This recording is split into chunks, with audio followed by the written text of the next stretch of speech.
Sir, can you hear me? थोड़ा light camera makeup Yes. पूरा ये Yes, लोग yes, yes.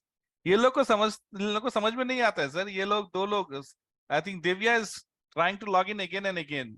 Waiting room में है तो she is disconnecting again, logging in. people in the waiting room, no? Let them wait. हाँ, but no, they are logging off. Again logging in, again logging off. Divya और एक और कोई देखा मैं नया नाम, एक और नया नाम. हाँ हाँ मैं उसको मैसेज मारा प्रीति को, we are testing hold on करके. Okay. So I told her to come at 4:55. मेरा आवाज ठीक आ रहा है ना? Like Right. Audio is perfect, sir. Swapnil, my voice is coming fine. Yeah, your voice is good, sir. I can hear you clearly. All right. It's only 4:56. 4 minute और है. Allow करूँ क्या अंदर अभी? अच्छा, ओ आप host है ना? That's why I don't see them. Okay. आप start कीजिए, can speak to them.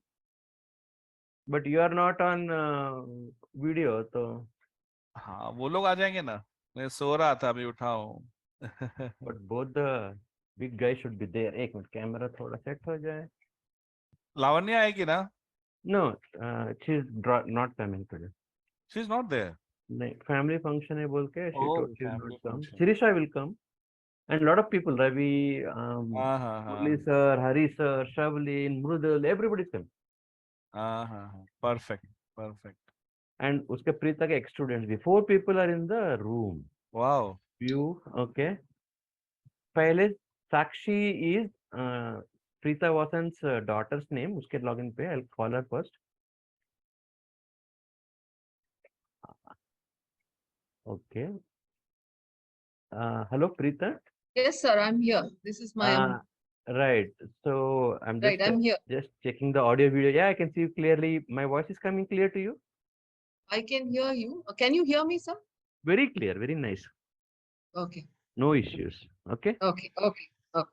Is Divya or Soumya from your group? Could be. Yeah. Divya, Okay. I think. Is it Divya is my old student? Soumya is also my old student. Can you tilt your camera little bit because it's kind of coming till the chin only, slightly. That's Okay. good. You're not the center of the right. Pretty nice. Okay, I'll admit them one by one. Yeah. Good evening. Welcome to Divya and Soumya. Here comes Good evening, madam. Good evening, sir. Good evening, Soumya. Ravi Teja is a good old popular figure from HydRAW joining us now. Normally, a crowd kind of fills up by 5:10. Preeta. Okay. Yeah, we can wait, sir. We'll wait. Right, No problem. right. No problem. And that too, this is Hyderabad. If we start on time, it's kind of unnatural. Okay. Syed Akib, I don't know who is this. Ma'am, good evening, ma'am. Soumya speaking. Yeah, Ma'am, some of my friends who are joining will join with the code WCB, ma'am. Okay. Akib, Syed Akib probably might be my friend. Okay. So I've asked them to join with the code WCB, Right Club Bangalore. Okay. Okay. They This are is a joining from Writers the- Club Bangalore, sir. So they will join with that. Mhm. Yeah, WCB. So No I issue. have informed them in the group to join along with the code name. that's okay, right? That's not a problem. Not an issue. Let me check quickly our group WhatsApp so I may not miss the messages. In the meantime, I will share the screen so that today's event is shown and people enter. Co-organizer and I think co-founder of HydRAW, Swapnil, is also there. He's the one who is giving us this facility of a Zoom and recording and all. So thanks you, Swapnil. Hi, good evening, everyone. Welcome to HydRAW. Yeah, good evening, Swapnil. I think I'm seeing you for the first time. Right. Actually, he's a bit sleepy, so he's not switching his camera on. But that's Sunday afternoon, I think. right. Oh, Lavanya is also joining, is it? I thought she wouldn't come. So another couple of minutes and then we will get started. Maybe Okay, okay, sir. 5:07. And Lavanya has joined. Hi, Lavanya. Good evening. You are somewhere near Vijayawada, right? No, I just came back like 10-15 minutes before. You're back in Kondapur? Yes. Okay. I was joking, LB Nagar is near Vijayawada. I know. It felt like that. PJ. What Vijayawada, LB Nagar? Yeah, that's almost there. Purana joke. Yeah. And then they say, no, I'm back in Hyderabad, Kondapur. Oh, you're back to civilization. Like, okay. Uh, so today the host kind of normally Lavanya hosts and Swapnil and myself are the back end logistics. Mehboob sir, I'm losing your voice. I don't know if it's only with me. No, I'm saying normally Lavanya hosts the events, Yeah. but today she was She was not sure part of she'll the event. join. Right. So I made myself Mehboob something no cover up and trying to do her job. For the benefits of everybody, normally uh, uh, do you have the HydRAW write up handy with you, Lavanya, by any chance? Yeah, You have? what happened? Right. So, Introduction about HydRAW. right. If you could read that when we start, actually, and then I will read up Dr. Preeta's bio, after which we can start. We'll wait for just 1 or 2 minutes and we will start with you giving a brief intro about HydRAW itself. And there we see Ravi Teja on the screen. Hi, Ravi. How are you? Doing great, sir. How are you? Hello, Preeta ma'am. Hello, Nice to see you here. nice to see you too. So by now must know Dr. Preeta, Ravi is the most popular fellow in HydRAW. Yes, yes, yes. I keep seeing that. I'm not very active in groups, but yeah, I Right. keep noticing that. Quick check, Swapnil. Do you have to change any settings when the actual session starts? No, I think it's all good. All good. Okay. Yeah. Here comes Shavleen, Jyoti Priya Angya, HydRAW. Hopefully, I think she's our Aditi only. And Anita and Parvati Rajiv.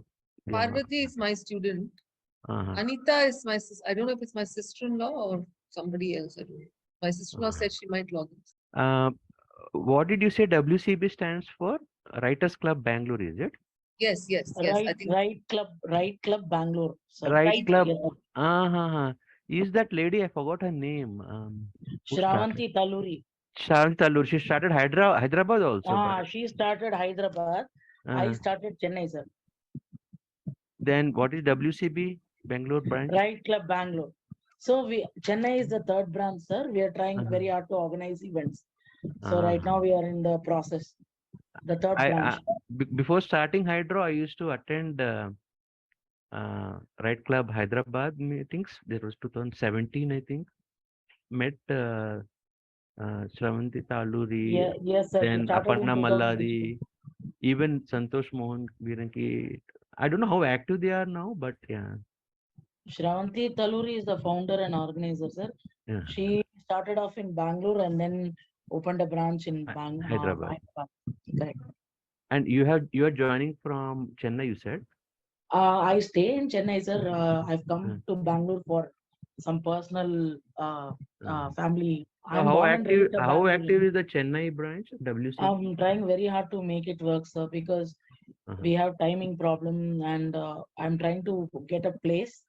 Okay. The logistics is a big challenge, sir. I'm working on it, sir. All right. All the best. And if there is some methods to collaborate or support, we are always there. Hyderabad Readers and Writers is nearly 5 years old now.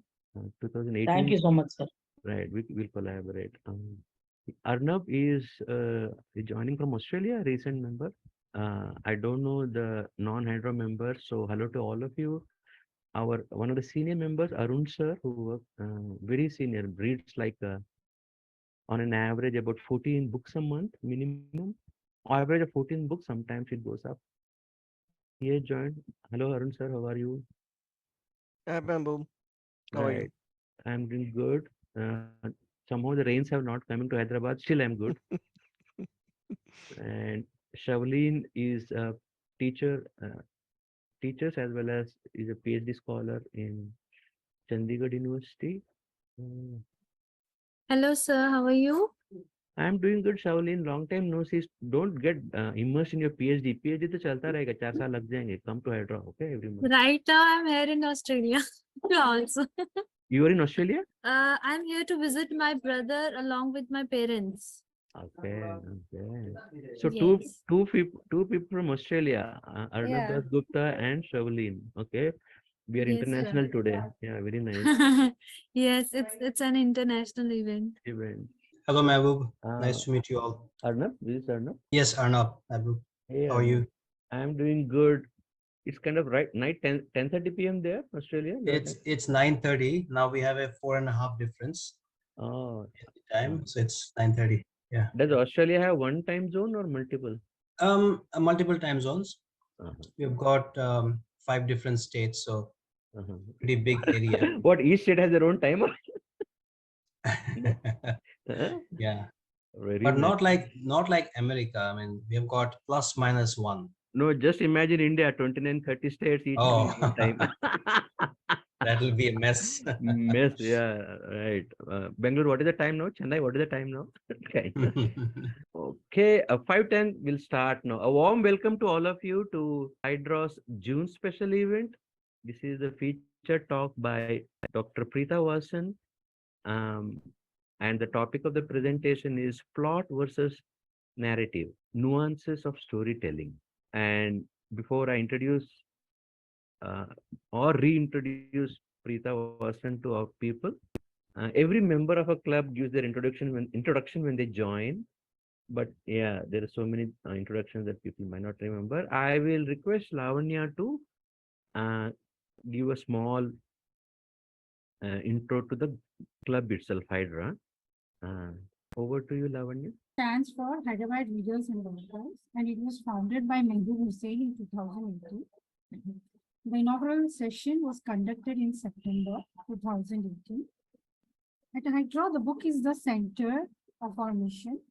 Hyderabad has always had book clubs and writing groups, but we are unique in the sense that we are a platform for both readers and writers. We strive to be the bridge connecting readers and writers. We are a mutually supportive group where we help each other with knowledge sharing, practical tips, and constructive feedback. As a book lovers community, we at HydRAW observe that the readers are quite numerous and diverse, and that the writing talent in Hyderabad is outstanding. Unfortunately, our writers do not get the platform and traction that they truly deserve as compared with writers from other places in India. Our long-term objective is to groom and nurture our readers into subject matter experts, motivational speakers, life coaches, and our writers into national best-selling authors. We meet on the last Sunday of every month, which is mostly online currently. Before pandemic, it was an offline meet. We used to meet at Replace Social Cafe Pandapur. Now it's online. And some of the format of the session is that we have like 3 rounds, which is kind of very difficult. And currently we try to put in at least one of it, which could be a flash fiction or literature, but literature quiz. But we mostly end up doing only books discussion. And we have special events like book launches and panel discussions, like the one that we're having today, which are scheduled mostly on this event. So you can find us on social media pages as well, HydRAW on Facebook and Instagram. You can follow us there for more information and events.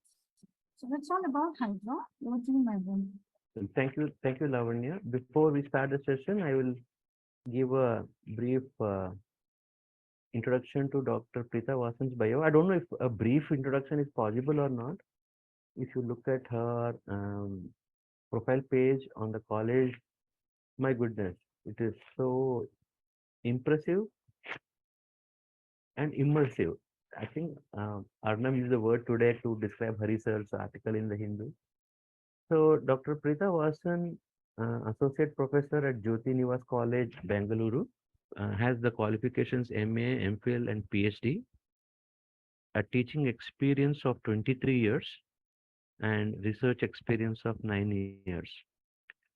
So accomplishments are like right from her early years when she got the 8th rank in the university in BA English Literature. Professionally, she has been teaching at the postgraduate level, and during the as per the records, there are numerous short stories and poems that Prita has published in various journals, online as well as print versions, and uh, most of them read as short stories and poems. But she's also been a resource person and plenary speaker at various national and international conferences. Um, Chief guest at some seminars and keynote at some others.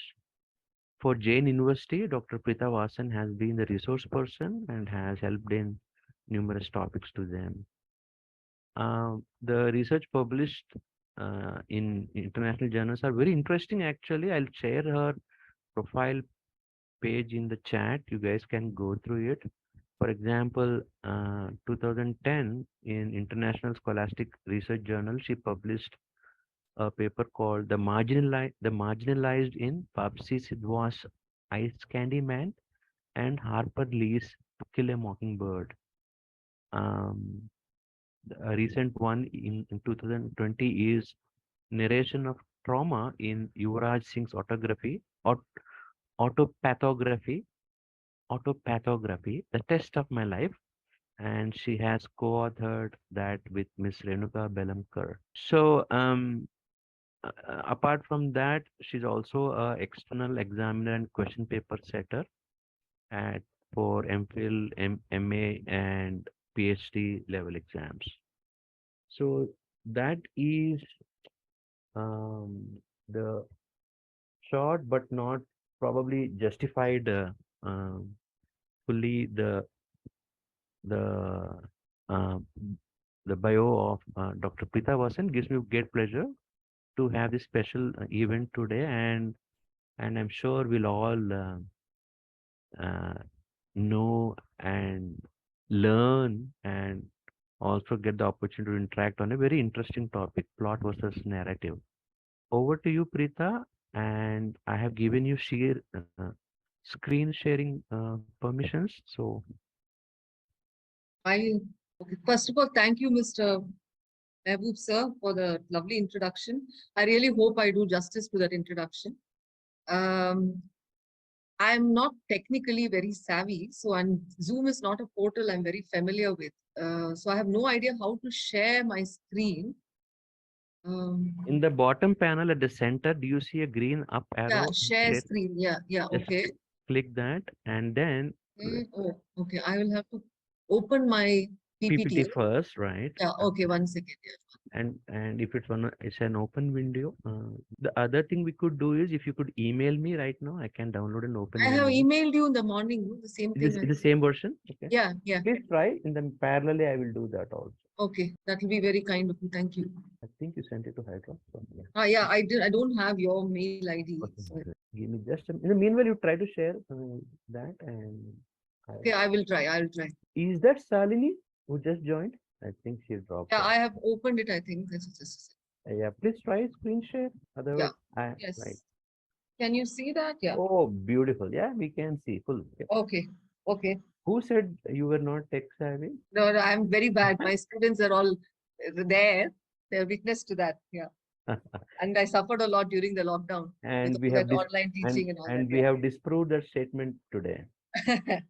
Okay, Right. thank you once again, Mehboob sir and HydRAW for having me.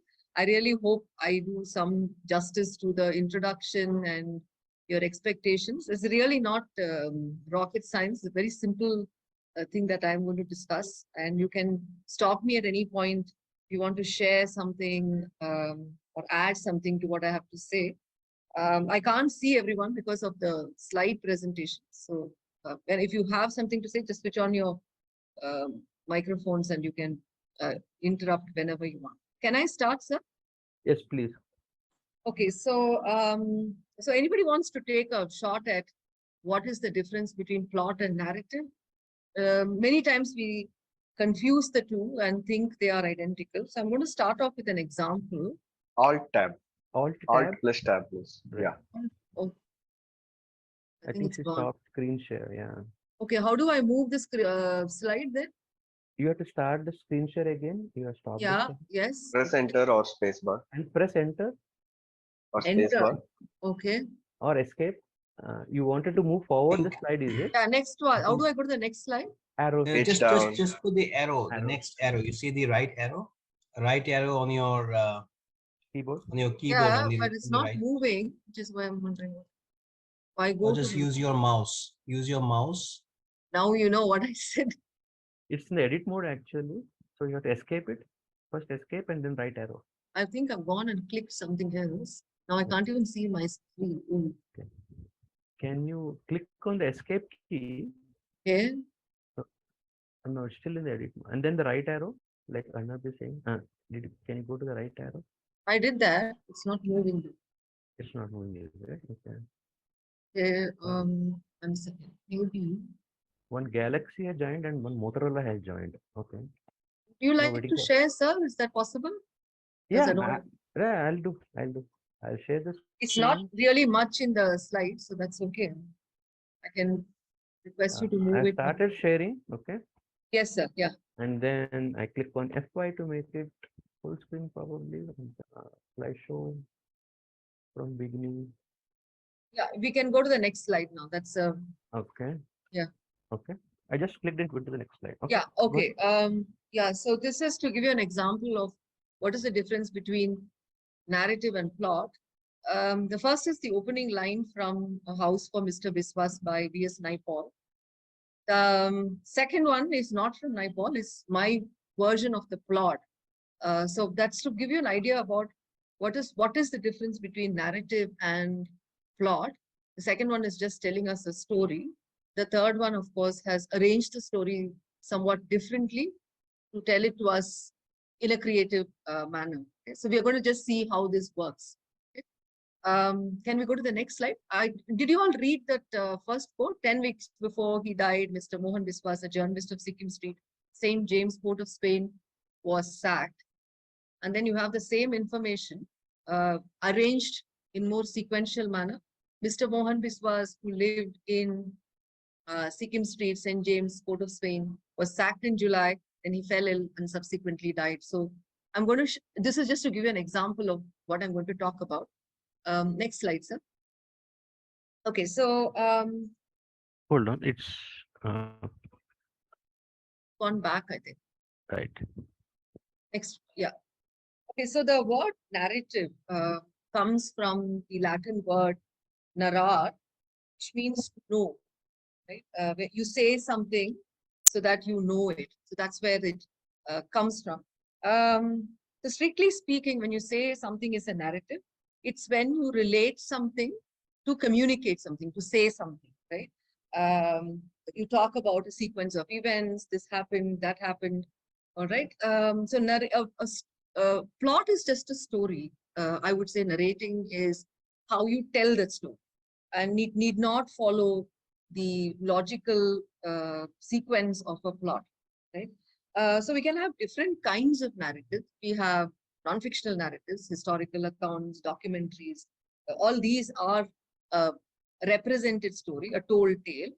And then you have a fictional narrative, like our novels, short stories, which are clearly imagined, right?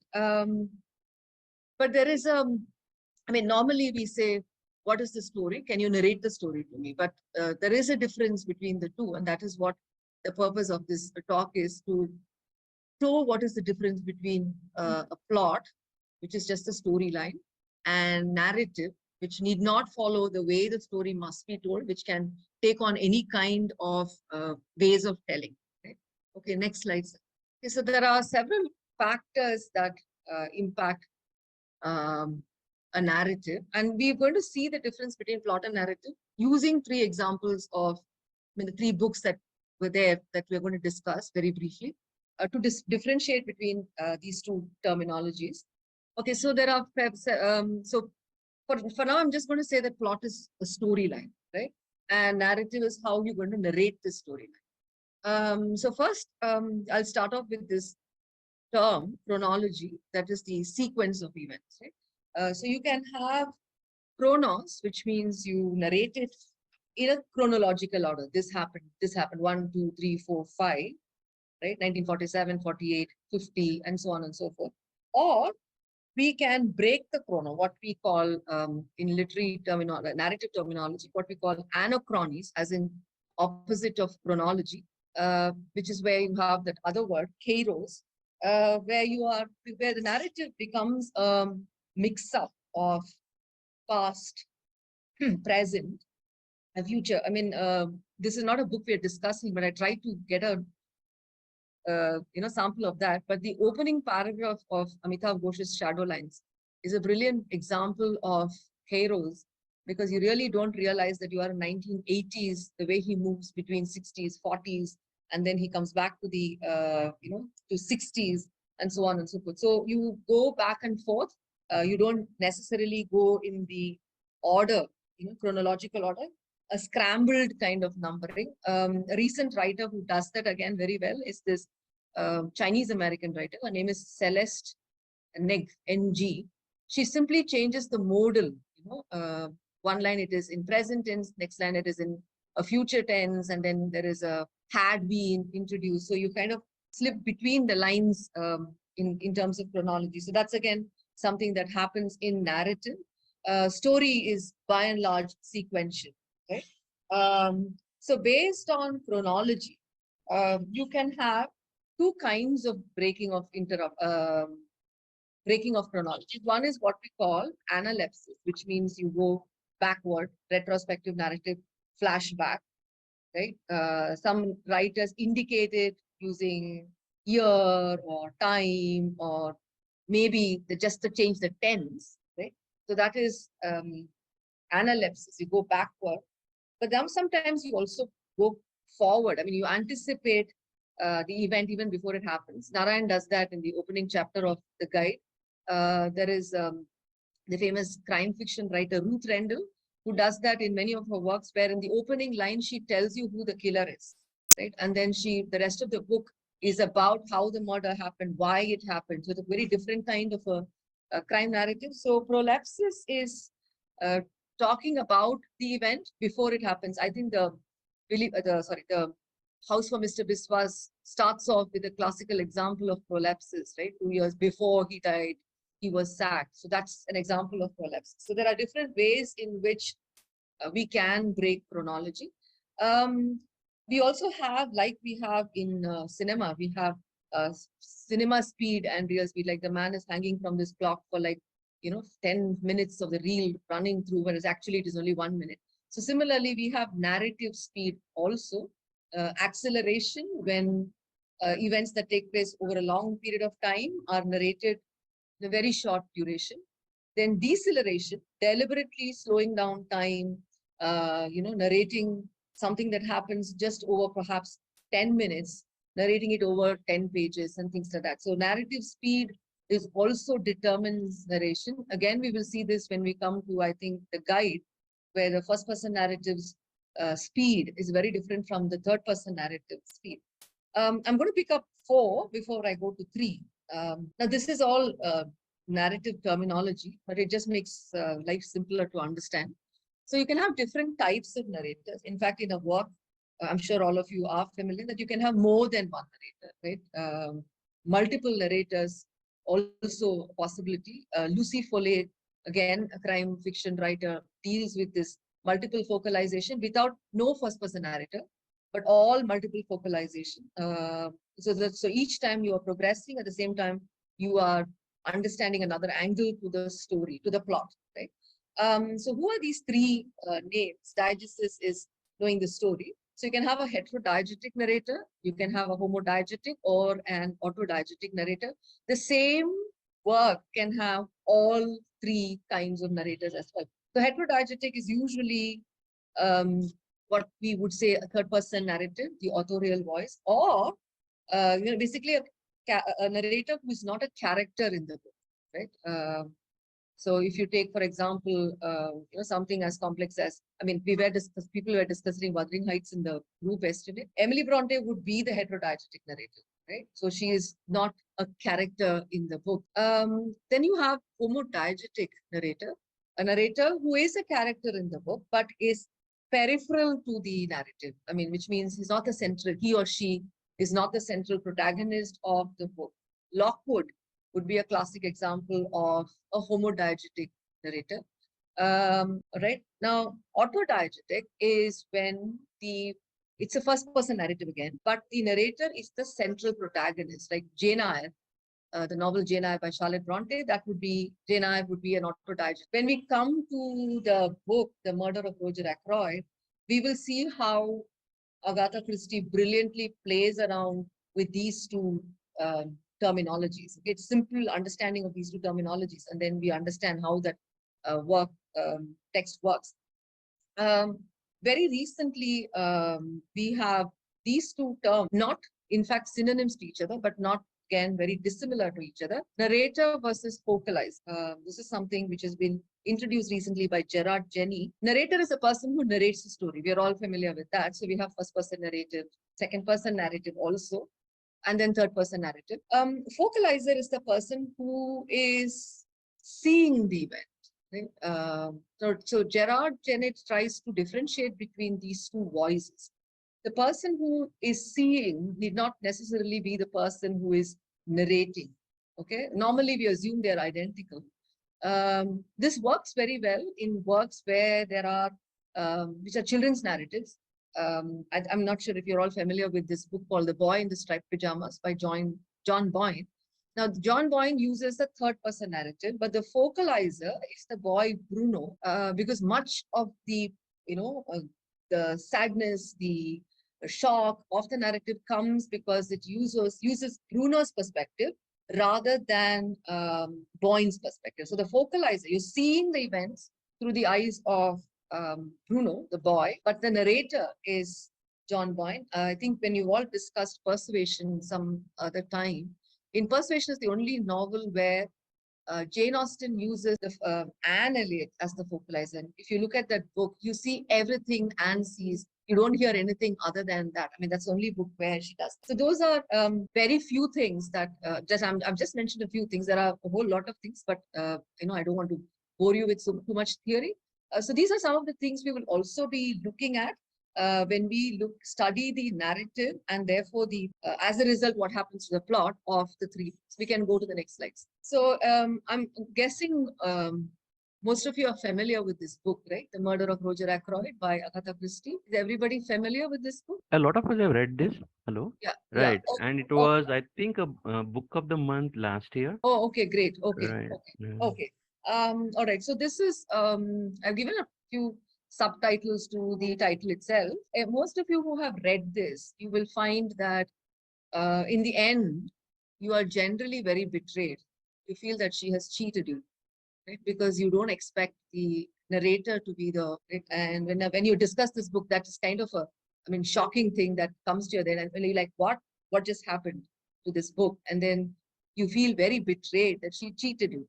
In fact, Christie does this in quite a few other books. I don't want to be a spoiler here, but there are a few other books also where she does this kind of cheating. We will see whether it is. Okay, so this is not Christie's first novel, but it is a Hercule Poirot book. But she makes a few changes to the usual. The genre of this is what we call the clue puzzle novel or the whodunit.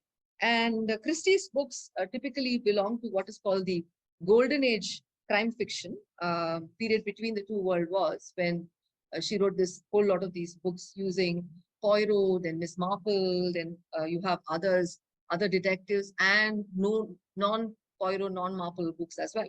Okay, how many plots does a detective fiction have? Usually, how many plots do you find in a detective fiction? Anyone? It's a whodunit, right? So you're reading it till the end to find out who is the murderer.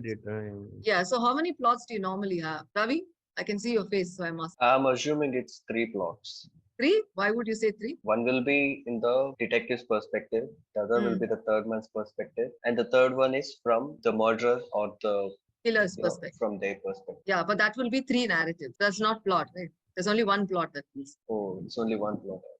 Correct. So normally we assume that a detective. So what's a detective fiction? A murder happens. A detective comes in, finds out the clues, and then tracks down the murderer. Right? If you look at it, there is just we assume that it is a very simple, straightforward one plot. Right? And it is one of the kind of let's say least complex kind of a genre, because it is just It's just that, right? I mean, think about it. Auden, W.H. Auden, the British poet, says it's one of those, or even Raymond Chandler says that you gain nothing, you take nothing, because once you've read it, you've forgotten it, right? Unless you have crazy people like some of us who go back and read some of these books just to find out how did she do it, right? But actually, it's a very tricky form, right? Seems to be a very simple narrative, but it is actually a trick, and that's what I'm going to break it down to now. How a detective fiction writer work. In a detective fiction, what we think is a single plot is actually two plots. One is the story of the crime, the plot of the crime. The other is the plot of the deduction. Okay? You think about any detective fiction thriller that you have read, there is either if the crime is going to happen, is yet to happen, the reasons for the crime have already happened in the past, which means there is another story. There is a backstory, a past, something. So there is a story of the past, and then there is a story of the present. So detective fiction, very smart, weaves these two plots together and creates a complex narrative, right? Now, the story of the past is hidden. So if you look at, for example, the book we are reading, The Murder of Roger Ackroyd, by the time the narrative begins, half the plot is over. Dr. Shepard has already blackmailed Mrs. Faraz, leading to her taking her life by suicide, and he's just come back from her house because she knows he is dead. He's eliminated one person who could have disclosed who he was. So if you look at the story, the narrative begins well after the plot is already unfurled, right? So there is the story of the crime, and then there is the story of the detection, which happens once the detective comes in. And if you look at the story of the detection, it is about making visible the story of the past. You understand what I'm saying? That is what Poirot does. He makes visible, unravels what has happened in the past, right? So that's what happens in all detective fiction. Now, what is unique about this book, The Murder of Roger Ackroyd? The murderer of plot 1 is the narrator of plot. Roger Ackroyd, Dr. Shepard's, who is the murderer, turns out to be the narrator of the second plot. So unlike usual narrators who are going to make visible what is invisible, Shepard makes sure that it remains invisible. So he's not going to reveal to us the story of the crime. So we are really in the hands of a murderer who is the narrator. So this is it's a very unique, it's a kind of a trick that Christie plays on us, making the murderer the narrator, because that way, there is no way we're going to catch on to the plot of the first story. Also, the author is exactly like the murderer, right? What does the murderer do? He hides the clues from us, does not want us to find things. Only the right person can catch on. So the author does the same thing, places clues in front of us, hides things from us, and we cannot somehow, we do guess, but we rarely find out who the murderer is. It's always the detective who does that. So it's a tricky thing. Okay, so that's why. So what is the plot? What's the narrative here? The narrative is the focus here. So the focus is that the book works because of the narrative. Unlike other works of Christie, if you take the narrative out of this book, there is nothing. It won't work, right? And again, to quote W.H. Auden, he says how the whodunit works exactly like Greek drama, because in Greek drama, the central flaw of the tragic hero is hubris, or pride, as the Greeks would call it. The quotes are in the wrong place, sorry. Hubris should be in double quotes, not Greek tragedy. So similar to that, here you have Shepard, Dr. Shepard, who's the murderer. His hubris, he believes that Poirot can't find him out, which is where he comes to a tragic fall in the end. So what happens in this book, Dr. Shepard comes across as a homodiegetic narrator. He's only a first-person narrator who's telling us the story. He is not a central character, right? That's how the story goes on. But when you come to the end of the book, when Poirot does that dramatic disclosure, who else is the criminal? But who else can it be but the Dr. Shepard? At that point, you realize that Shepard is not a homodiegetic narrator at all, but an autodiegetic narrator, because he's actually been telling us. There's another narrative trick that Christie plays on us with this particular, in this particular book. I mean, often we must ask ourselves, why do we never suspect Dr. Shepard? Okay. Again, in a detective fiction, in a crime fiction, the pace is everything. You're reading very fast. So you want to find out who did it. So you are eliminating all possible suspects. So in this book, there are about, say, 11 suspects. As quickly as possible, you want to eliminate your suspects. So you don't suspect a narrator, because the narrator is the I, right? You identify with the narrator. The narrator is not a he or a she. You identify with the narrator. But there is another brilliant literary trick that Christie plays here. In a usual Poirot novel, the narrator is, again, a first-person narrator, a Captain Hastings, who's a trusted ally of Poirot. And he's the one who writes Poirot's accounts for us to read. So the moment you have somebody replacing Captain Hastings, you are trusting him subconsciously. Similarly, look at this narrator's profession. He is a Dr. Shepard. He's working with the narrative. So in our head, we have surrogately, he's our narrative surrogate for Dr. Watson. And Dr. Watsons of the world don't kill, right? So you don't think a doctor is going to kill, and certainly not a Dr. Shepard, who is the narrator of a murder mystery. I mean, this man is a Watson figure. Right? So what kind of a narrator is he? Now, we normally assume that he is a type of narrator we're going to discuss in the next novel, an unreliable narrator. But he's not an unreliable narrator. He is more an elusive narrator, because Dr. Shepard never lies. Okay, so you can go back. We don't have the time for that now, but you can go back to the book. There are several points in the book. I'll just give you the page number if you have the same edition. Page starts at page 1, 2, and then 29, where he says, I left after 15 minutes. So what did he do after the murder? After he kills Roger Ackroyd, he says, I did what was needful and left after 15 minutes. So that's the time in which he covers up, he takes the dictaphone, whatever he does. Right?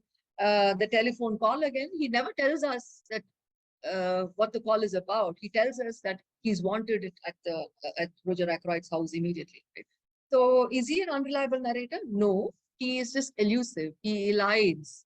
There are lots of ellipses in the narrative. And in the epilogue, he goes back to these points and says, remember, I told you this. It's just that we miss the bus when we are reading it, because the narrative is so racy. We want to get to the end of the plot. We don't focus on these clever tricks of authors who play around with narrative. So any thriller book you're reading, this is a spoiler alert, you will find at the end of it that it is always a narrative. Again, a detective fiction uses two kinds of clues. Okay, there are the buried clues, which are the real clues, and then you have the red herrings, false clues, which seem to lead somewhere, but then actually have nothing to do with the murder. So in this story again, Shepard is running behind the red herrings because he has no idea about their backstory, right? Like the ring in the pond or the quill and things like that he finds. But because he does not know the backstory of those. But the real clues are the dictaphone, the way the chair has been changed. And notice how he does not focus on, the narrative does not focus on that, but in the plot, those become really important. So, so this is really the tricky narrator. And is Agatha Christie cheating us? No, she's just being very clever. It's only we who feel betrayed. Any questions at this point? I will go to the next one. Is it fine so far, Mr. Mehboob, sir? It is fine. Right. I did not think Dr. Shepard was a peripheral character. So the question of homodiegetic, even if he were not the actual killer, he wouldn't be the homodiegetic, right? Because he's the one narrating. Yeah, but he's not a central character, right? He's only one of the characters. I mean, you would think the central character would be Poirot or maybe Ralph Payton, who is the possible suspect. He's not even one of the suspects. He's just there to help him. And this all turns out to be his journal, which he records at the end. Right? By the time you're reading the narrative, everything is over. The plot is over. The whole thing is a kind of a retrospective thing that we're reading. I have other questions we can discuss at the end of the Okay. So shall I move to the next slide then? Yeah.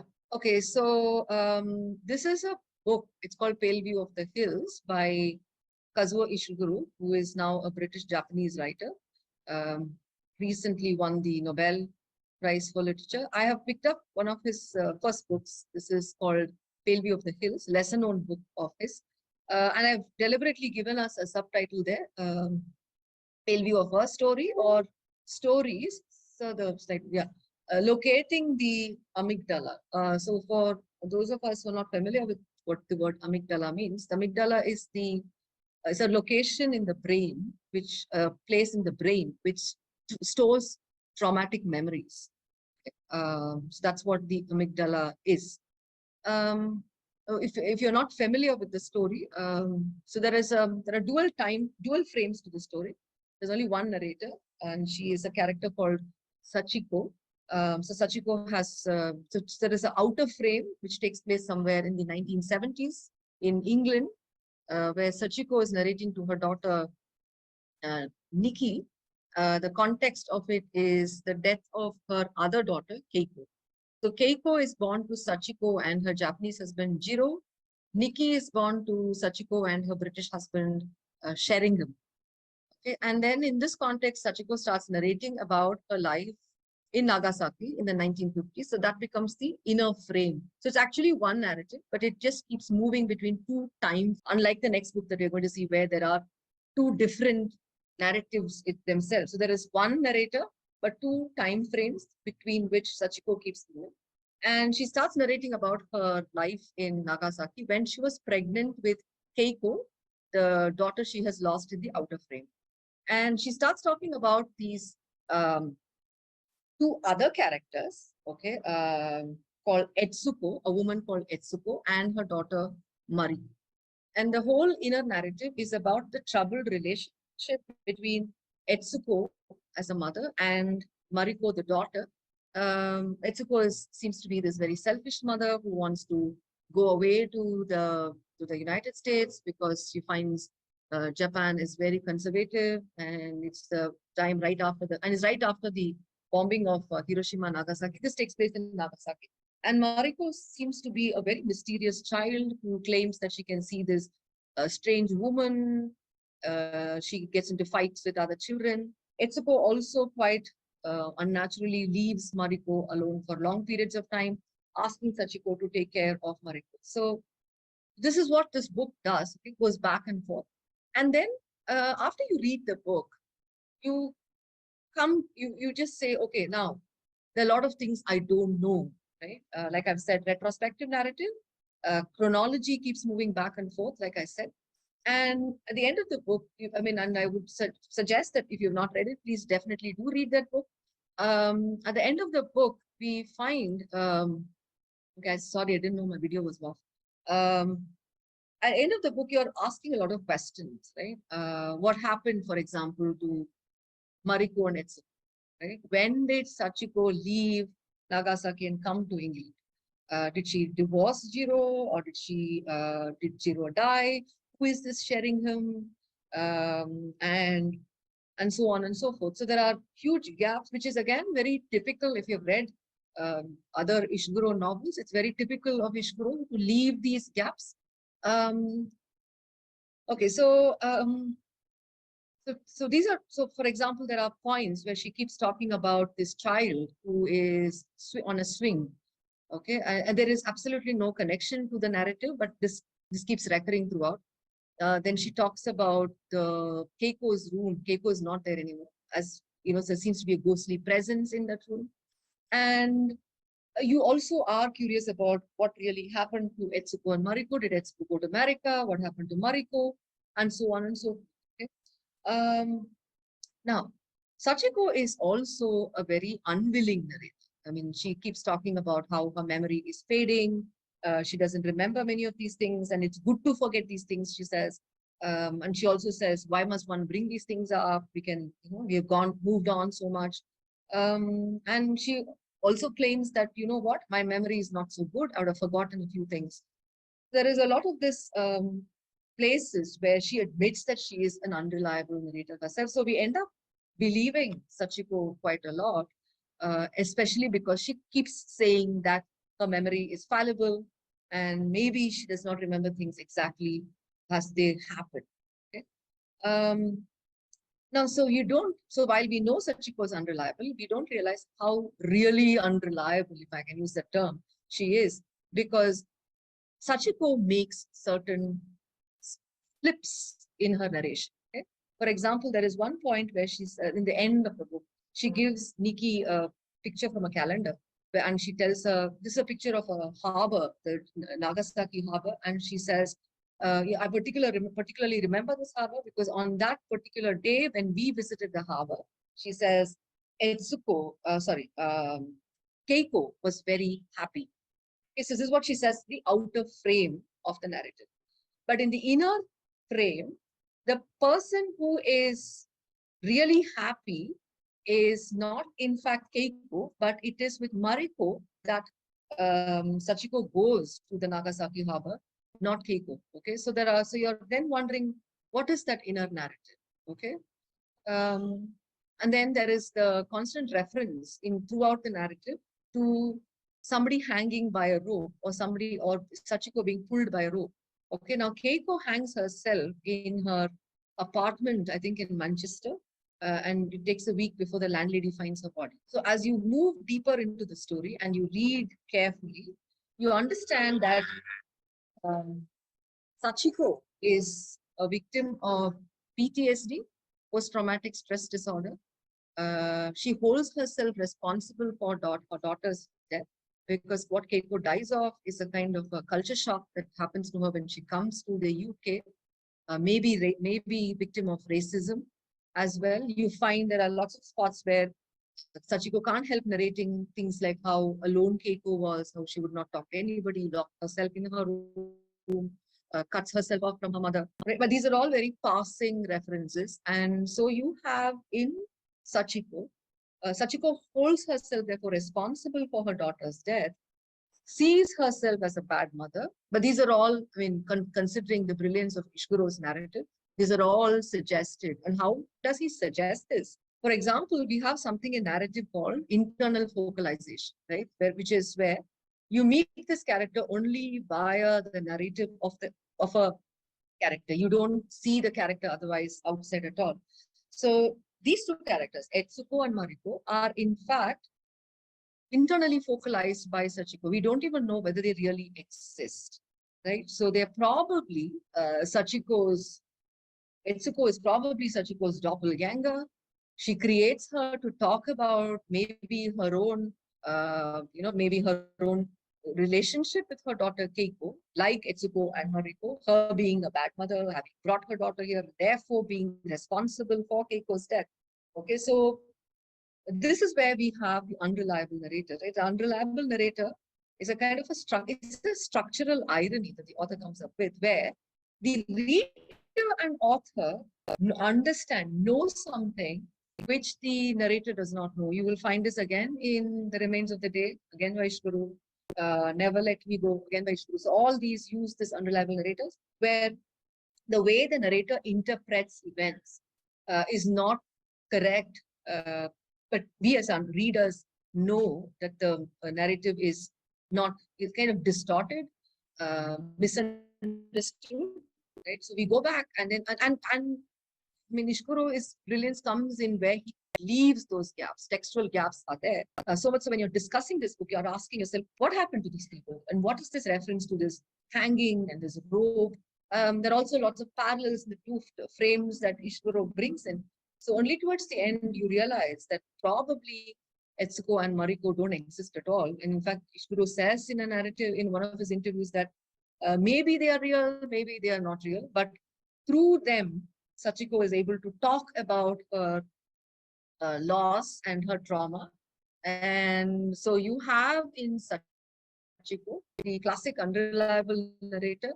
I mean, and there are different kinds of unreliable narrator. Wayne Booth is the one who introduces us to the unreliable narrator. You have people who are lunatics who are unreliable, people who have multiple personalities and therefore become unreliable. I think there is a Sidney Sheldon book called Tell Me Your Dreams or something like that, which again uses unreliable narrator. But Sachiko's unreliability is an unconscious unreliability, right? She does not know that she is traumatized by this particular loss, and that's why she becomes this unreliable narrator, creating a narrative to understand her life story. So that's again, the story of Etsuko and Mariko is probably her way of talking about her past, her story, which remains hidden in the past. And you sort of guess it through the little clues that Ishiguro gives us, that this Etsuko and Mariko are not real at all, but created by Sachiko to deal with her, traumatic loss, for which she holds herself accountable. There are a lot of other themes in the text again, which talk about this whole racism or cultural alienation a person from Asia faces in any of these Western nations, especially when you wear your ethnicity on your face, right? You're visibly different in terms of color or facial features, then the kind of exclusion and racism, racial attacks that one experiences. Those are all suggested in the book, because I'm not bringing that up because that's not part of our discussion here. I can go to the next one if there are no questions. Okay, I think this is the last one. Okay, I think most of us are very familiar with this book. Unfortunately, there was a very horrible film version of this book, and Narayan called it as Himalayan blunder also. Okay, so yeah, I particularly love the guide because I think Narayan does a brilliant work. I mean, he does a brilliant job with the narrative. Now, if you look at the guide, it is not a complex plot at all. It's a very singular, straightforward plot, which is about the life of Raju from the time he was a boy to the time we don't know whether he becomes a Swami at the end. That's again open-ended narrative. That's another example of open-ended narrative. So just an episodic narration. Of course, I'm going to come to that in a bit. It's not exactly chronological. So there is actually no complex plot here. Like the one we saw in the previous one, there's a back and forth plot movement. And none of the characters meet the other characters. I mean, Valen remains in the outer third-person narrative. Rosie remains in the inner narrative. So the only connecting link seems to be not so much Raju as a character, but Raju's characteristics is what connects, I think, the different episodes. Right. So the dual narrative, it's a kind of a braided narrative, right? There is one rests inside the other. So you have one nestles inside the other, as it were. You have the outer narrative, which is the third person narrative. And this takes place in the present of the novel, immediate present of the novel. Maybe 1960s when R.K. Narayan was writing the book. Then you have the inner narrative, which is the past of Raju, which is a first-person narrative. So you have two different narrators. First-person narrator is Raju. The third-person narrator is, of course, Narayan. Right? Autodiegetic and heterodiegetic, we can say. The narrative is not also linear. The very first chapter shows you that this is not going to be a chronological book. It is a cyclical kind of a narrative, not just back and forth. You have chapters where you have the first person and the third person. So there is a cyclical kind of a narrative. And the two narratives, the first person and the third person narrative, they are connected through the device of Raju's confession. Right? That's the point where Raju decides to tell this man his story, because otherwise this man Valen is going to make him fast. So in that hilarious moment, Raju decides that he can somehow escape this starvation if he would tell this man Valen the story. So the connecting device between the two narratives is in fact Raju's confession. And also you must remember, we can say Raju is also unreliable because it's a first-person narrative, because Raju is going to focus only on those points of his life which explains his present position, right? So he is really the author of his narrative, but then we know that he's probably telling us a relatively true account, because you also have the third person narrative doing something at the same time. The unity of the two narratives is, like I said, Raju's personality, his constant business of not minding his own business, right? Involving himself in other people's life. Typically lazy Malgudian, does not want to do any work, wants somehow somehow fill up his belly. Also sensual gratification, food in the outer narrative, lust in the inner narrative, and also greed, financial greed, right? Money that he does, therefore he does not want Rosie to run away to her husband, right? So that is the personality of Raju that really connects the two narratives. Okay? So what happens with this kind of, what does Narayan achieve when he could have easily told us the story in one third person narrative or one first person narrative? Lot of things, in fact, I would say, in fact, brilliant narrative. I don't know why Western universities don't prescribe this to talk about narrative. Narayan does it brilliantly. Notice how the third person narrative is in the present. So we don't hear from Raju his story because Raju is too closely involved. He is going, the third person narrative is about how Raju is cheating these people, right? Pretending as if he's a Swami. He could have easily told them, no, I just came out of jail, but he doesn't do that. Allows them their delusion, allows them their misconception, and makes hay while the sun shines, as it were, right? Or till it stops raining.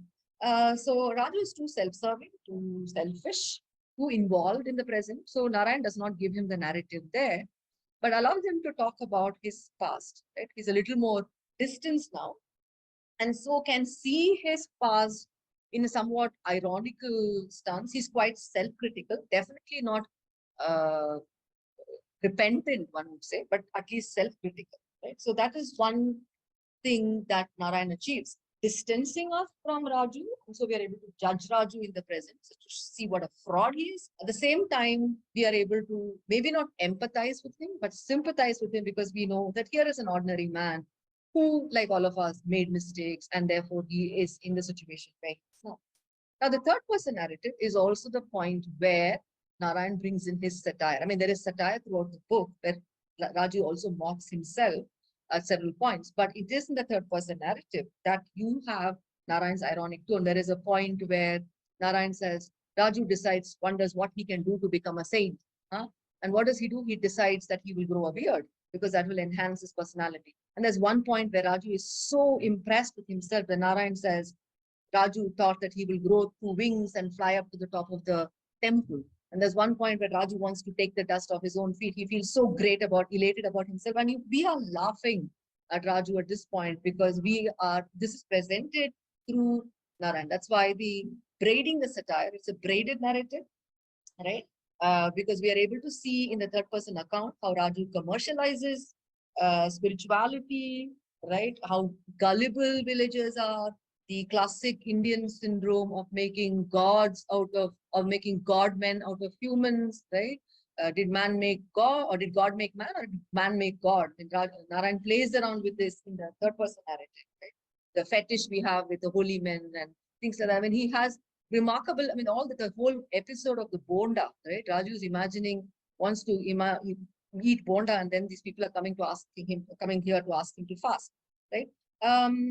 But interestingly, in this book, despite I mean, having a great deal of fun with Raju, you will find, I mean, this is where the brilliance of the greatness of Narayan is, and that's where, almost a Chaucerian kind of satire works here. Most of the chapters in the book are first-person accounts. He hands over the narrative to Raju. I mean, I think of the 11 chapters, only 4 chapters are third-person accounts, right? All the other 7 chapters are all Raju's, right? So Raju is allowed to tell his story, and which is also why I think Narayan comes under a lot of flack. Many critics tell him that he does not write serious satires. He should be doing what Mulkraj Anand is doing, was doing, exposing social evils and things like that. But Narayan just wants to have a nice laugh. Again, the first person narrative focus is on the individual, right? It's about Raju's story. Whereas the third person narrative, the focus is on the community. Raju as a social figure, as a person who has been elevated to this position by his community, and therefore, what is he going to do? Now, many of us are not aware that Narayan also uses mythological subtext in his novels. I mean, it's not overt, but he does use it. And this particular book is also a counter narrative. When we say counter narrative, I mean by what is normally accepted narrative. Narayan kind of counters that. So we were talking yesterday about Bildungsroman. this book can be seen as a Bildungsroman because you see the central protagonist also growing up. This novel is also like the Spanish picaresque novels.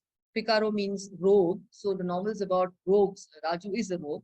That's what I meant by counter narrative. But there is also another reason why I've called it a counter narrative, because Narayan uses, I mean, there is no argument with this. The novel form comes to us from the West, right? It comes to us from 18th century England. How much ever we might say that there was Sanskrit prose before and things like that, but it does come to us from the West. But what does Narayan do? He takes a very Western form and completely Indianizes it. I mean, if you look at there are plenty of mythical subtext in this book. Look at the progression of Raju's life. It takes on the same stages as the Varnashramas, right? The 4 ashramas through which the Hindu has to go through. Brahmacharya, when he's a boy, then Grihastha, when he is with Rosie, Varnashrama, when he is in prison, and then Sannyasa, when he tries to become a sadhu. And the interesting parallels of all the 4 stages is none of the stages Raju chooses on his own. He's thrust into it, and then he just has to, tries to fit into that mold. The last mythical subtext that I have to talk about is, I mean, when you read the book, you always ask, why doesn't Valen back this guy and send him out when he knows what a fraud he is? I mean, Valen continues to believe that Raju can bring the rains, that Raju is a saint. That's also because if you look at Hindu mythology, there is no concept of sin, right? Everybody makes mistakes, right? You have Indra is a drunkard, Vishwamitra is a saint and he gets angry. Most of the saints are cursing. And look at Valmiki, he was a highway robber, then he became a saint. So there are erroneous figures all throughout. So shall we say, in the collective unconscious of Valen, he has located Raju as some kind of a figure, as another person who is bound to make mistakes. So probably he now will change and he can bring the rains, right? The other mythical subtext is with reference to Rosie, who's constantly called the serpent woman, right? So serpent woman is also the Naga Kannikas. If you go back again to mythology, these are women who are seen as the femme fatale or the seductresses who rein in the good man and then cause him to fall. So again, in Valen's collective unconscious, that's how he sees Rosie, and that's how he's able to let go. So Narayan does all these things. I think it's a very brilliant book. I always am fascinated when I read this. There is also internal focalization. We don't know we don't know whether Marco has another name. We don't know what is Rosie's real story. It's all from Raju's account. Notice again, Narayan never intervenes and tells us in the third person narrative, this is another story to Rosie. He allows Raju that narrative. Again, the last chapter is very interesting because which leads to, and this is an open-ended narrative. Does it rain in the end? We don't know. Does Raju live in the end? We don't know. So it's an open-ended narrative.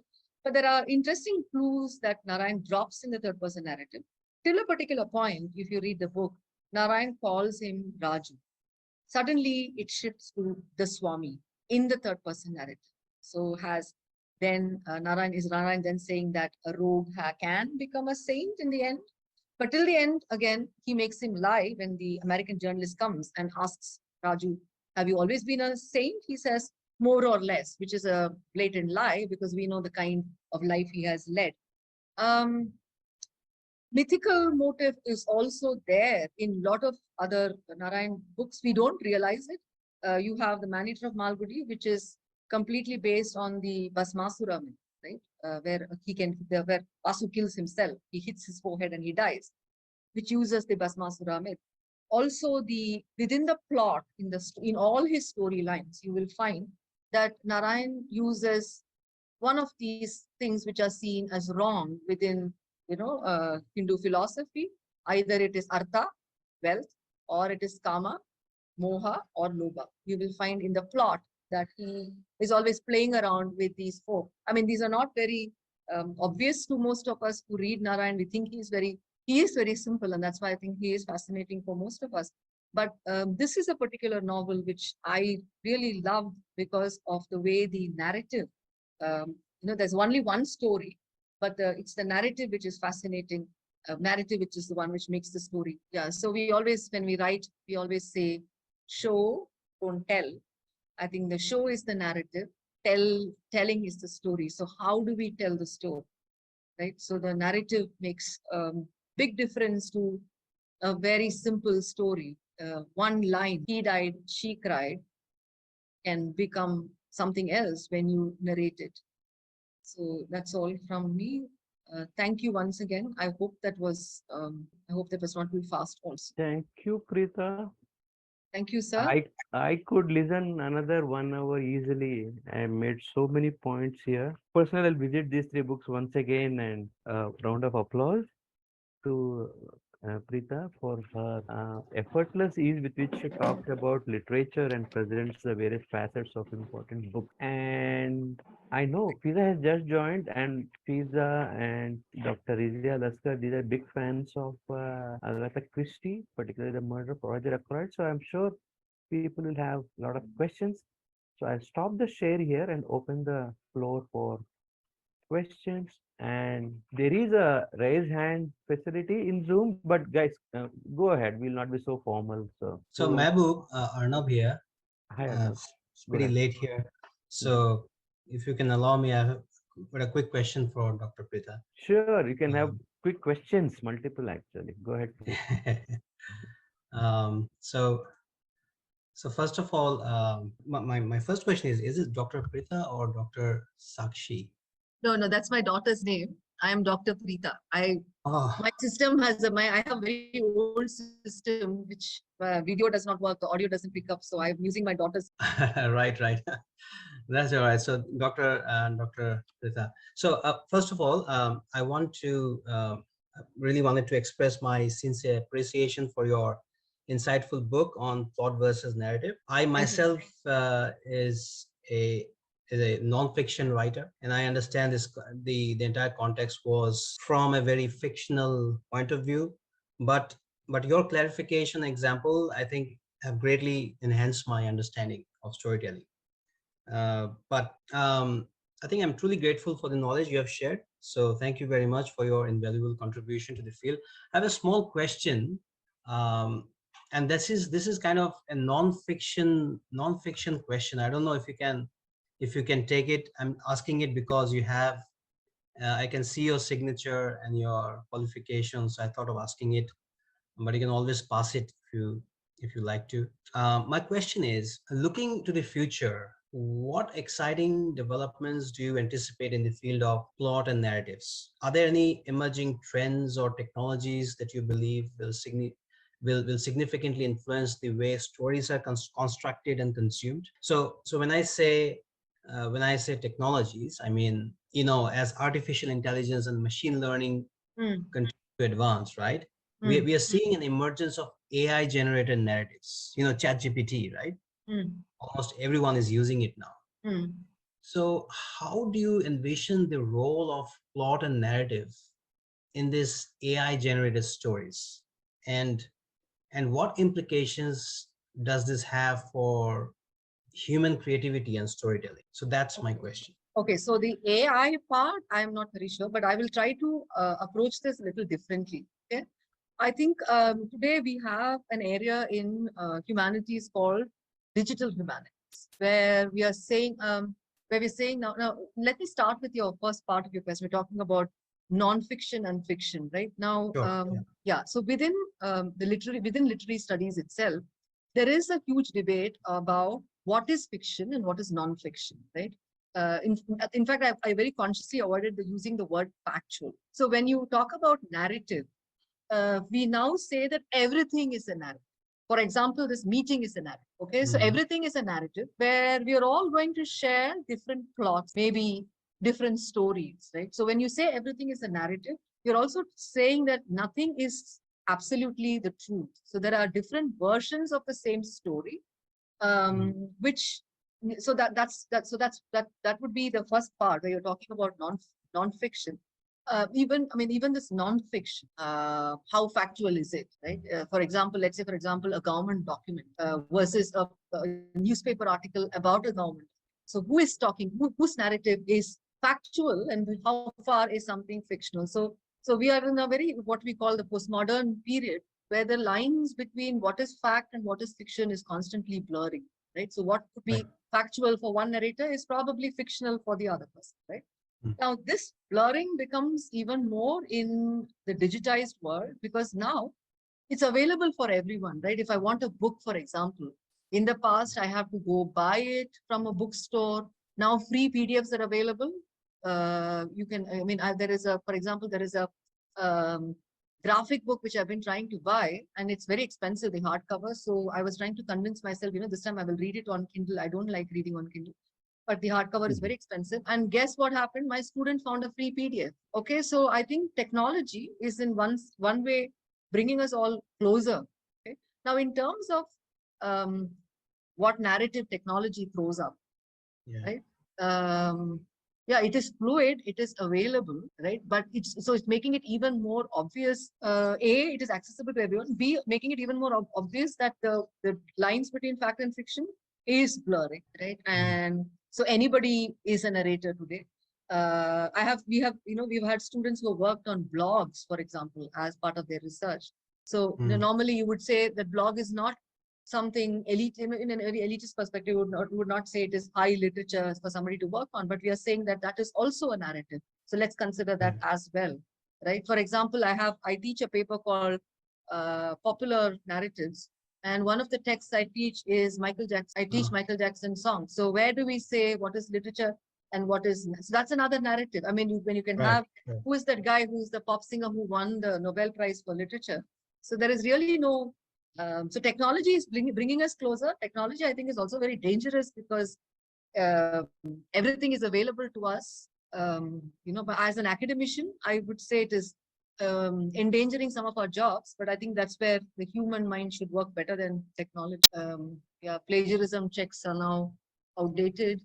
Right? I don't know whether I answered your question, but what I understood. Yeah, I'm sure. You're bringing Michael Jackson to the same genre that we are talking about here, and also you can bring AI to the same genre because you cannot distinguish between what a ChatGPT is writing and what a human is writing. Correct. So there are no distinctions available right now, and you can imagine what the future holds. Yes. So yeah. So one point that comes to my mind based on Arnab's question is, in non-fiction in the real world, for example, BJP and Amit Shah are driving the narrative, right? Or Rahul Gandhi drives the narrative in a certain direction, which means they kind of see, reality is too complex, actually, so many things. So what are they saying when they are setting the narrative means putting a few items on the agenda to be discussed more and more widely. So they set the narrative in terms of the prioritization of things that have to be discussed more. So in a reality context, non-fiction context, I think narrative is not who is narrating, not the telling part, but what is having the higher priority, or right, what is having more importance in fiction. Based on what Preeta told us today, the show and tell is the narrative, also the plot, right? And then depends upon who is telling the main theme. Is it an unreliable narrator and all that? So the narrative is more in terms of who and how. But in the non-fiction, the real world, I think setting the narrative is the what. What do we discuss for? What's the narrative for these elections, for example? It's also about who holds the power, right? It's not. It's also about the person. It's produced by one in power. Right? So that so becomes a legitimizing of that narrative. When you produce it, when you're in power, and you produce. Supposing I give my students this example of, if I were to say tomorrow is a holiday, you will believe it. But if your friends were to tell you tomorrow is a holiday, you will come and verify it with me because I have a certain power, right? So that power kind of legitimizes the narrative. Yeah. Right. That's why you should not believe any narrative. Yeah. That was my next point. I mean, Mehboob, would you like to appreciate ChatGPT instead of a human being, right? Would you have that feeling of appreciating a bot instead of a human being? No. Because you're saying what matters, who doesn't matter, right? What do you think? I think AI enabled human is what I'll appreciate. One who knows how to leverage Yeah. Chat GPT. Like Chat GPT is available to you, Chat GPT is available to me. Now, who's able to use it better will get the better awards or Booker Prize, this award. So it doesn't mean that Chat GPT is available only to me and not to you. It's available to both of us. Now, what do we do with it is what will be the future Booker winners or Pulitzer winners or what are. So yeah. Madam, Thank you very much, Dr. Prida. Thanks for Thank your you. Thank you. insights. Yes, Sudhindra, go ahead. Sudhindra wanted to ask something. You are mute, Sudhindra. so which Michael Jackson song did they teach? Is it Billie Jean? If I'm correct. No, we didn't do Billie Jean. Okay. We keep changing it every time. This time I think we did. Smooth They don't Criminal? really care about us. Oh, okay. Oh, yeah. Okay. Yeah. Man in the Mirror.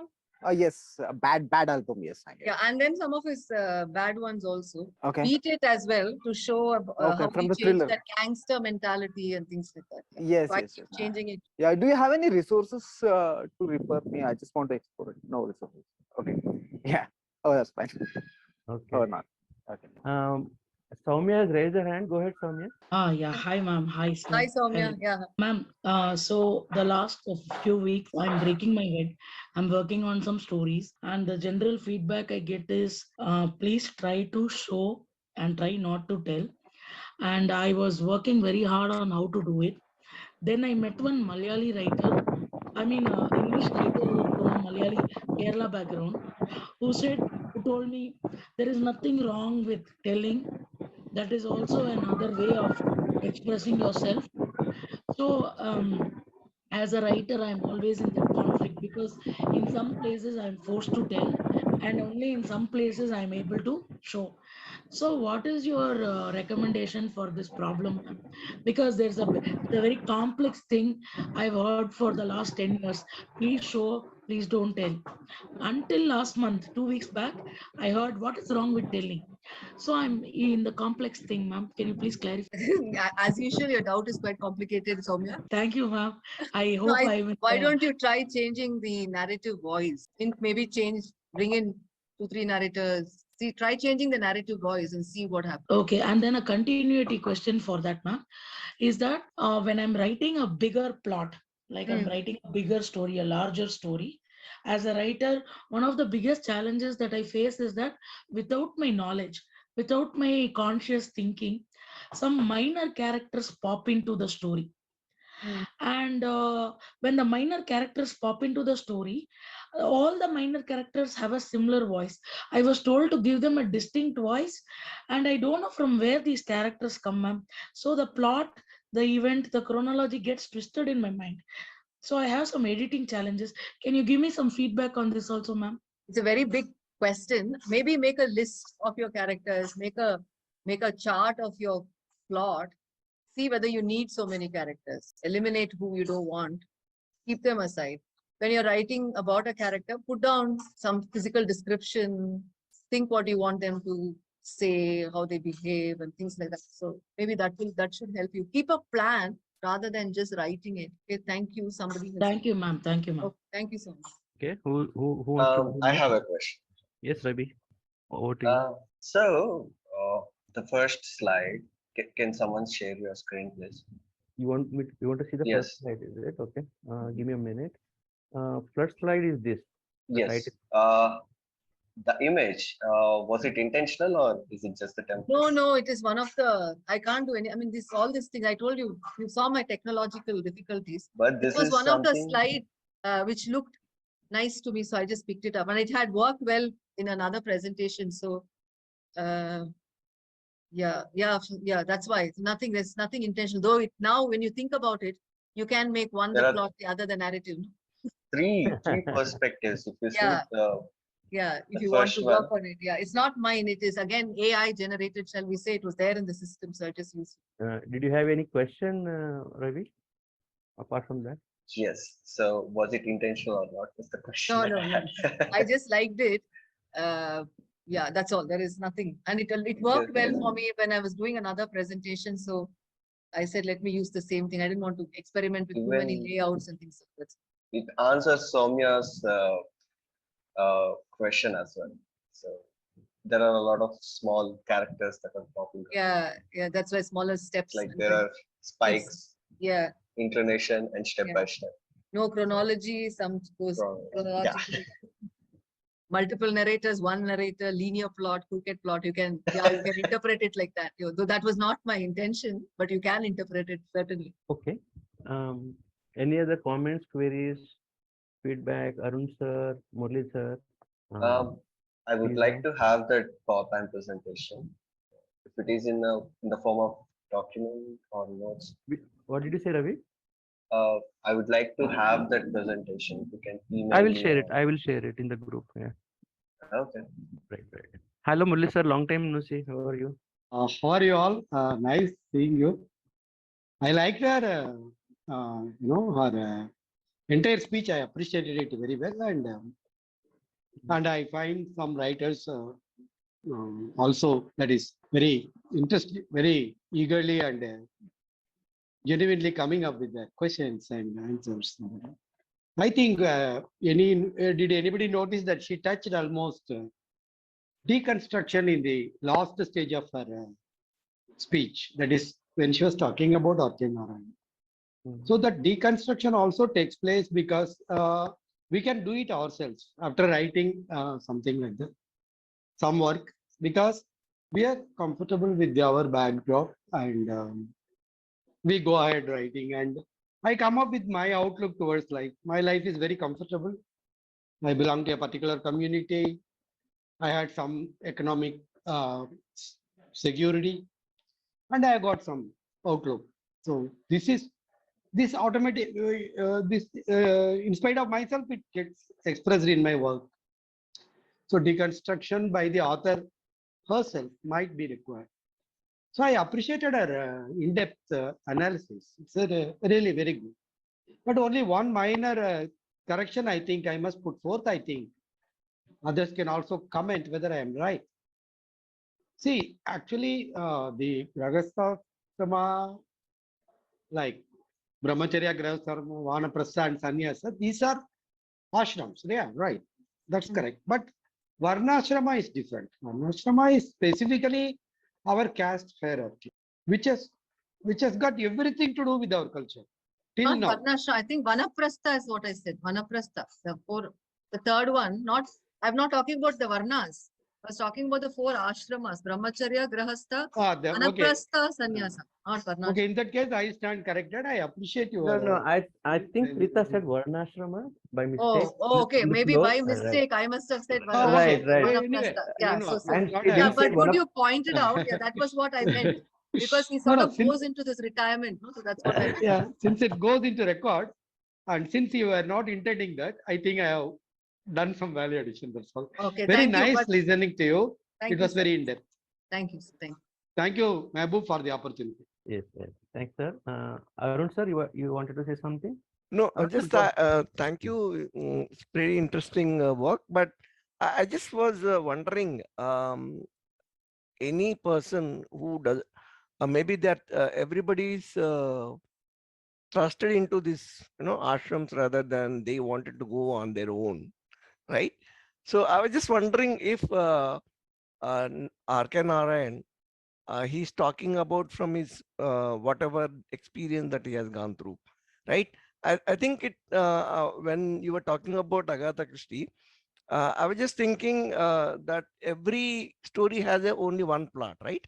But the only thing is subplots will be created for the sake of readers to put into different senses so that they won't get quickly. Like for example, if you see any Agatha Christie book, all the books, if I can say whatever the books that I have read so far, unless until I missed out one or two.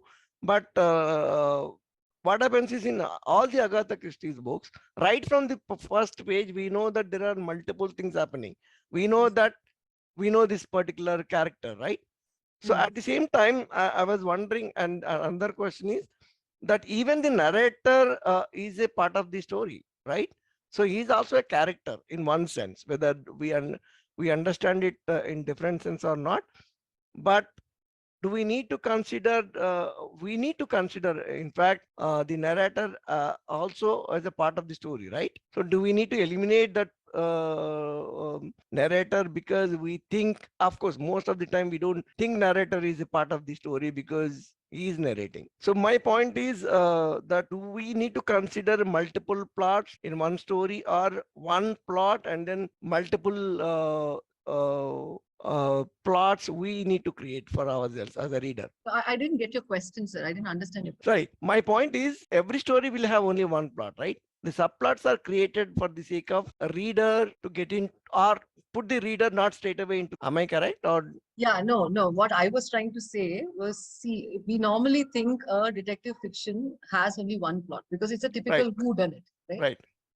I understand what you mean by subplot because, like you say about Agatha Christie, the typical Poirot book begins with you're introduced to one character, one family, and then you're introduced. These are all the different suspects. So you know they all have what we call a backstory, right? So that's what we are talking. I think that's what you mean by it. But what I was trying to say, and I'm sure you will understand what I'm trying to say here. When the murder happened, there is something that has already happened. There is another plot, which is a plot of the past. So either there is the son somewhere who comes back. So this is something, a plot that happened in the past is not revealed to us in the narrative, but is revealed to us maybe in the end, or the detective unravels it as the narrative progresses. So what I was trying to say is the detective fiction, which we think is a relatively simple narrative device, is actually not so straightforward. It's actually a trick that any writer of thrillers play on us. It's a trick of narrative